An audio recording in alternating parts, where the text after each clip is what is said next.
ഭാരതപ്പുഴയും പുഴയുടെ തീരവും സംരക്ഷിക്കുക എന്ന ലക്ഷ്യത്തോടെയാണ് പുനർജനി പദ്ധതിക്ക് തുടക്കമിട്ടത്. നിളയെ കുടിവെള്ള സ്രോതസ്സാക്കി നിലനിർത്തുന്നതിന് പൊതുജനങ്ങളുടെ സഹായം തേടും. വിവിധ കോളേജുകൾ, സ്കൂളുകൾ, ക്ലബ്ബുകൾ എന്നിവരുടെ സഹകരണത്തോടെ നിള തീരത്ത് മരം വെച്ച് പിടിപ്പിക്കൽ അടക്കമുള്ള പ്രവർത്തനങ്ങൾ നടത്തും.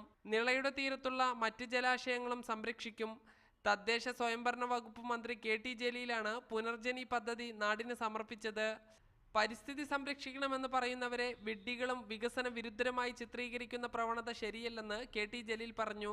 വലിയ ദുരന്തത്തിലേക്കാണ് മനുഷ്യകുലം ആപതിച്ചുകൊണ്ടിരിക്കുന്നത്. ഇതേക്കുറിച്ച് മുന്നറിയിപ്പുകൾ നൽകുന്നവരെ വിഡ്ഢികളായി ചിത്രീകരിക്കുന്നു, മോശക്കാരായി ചിത്രീകരിക്കുന്നു. അവർ പുരോഗമന വിരുദ്ധരാണ് എന്ന് പറയുന്നു.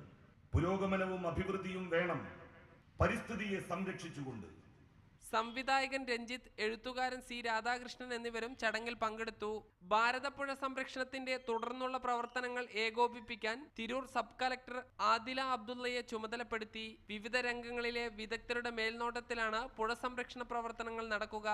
സാജിദ് അജ്മൽ, മീഡിയ 1, മലപ്പുറം.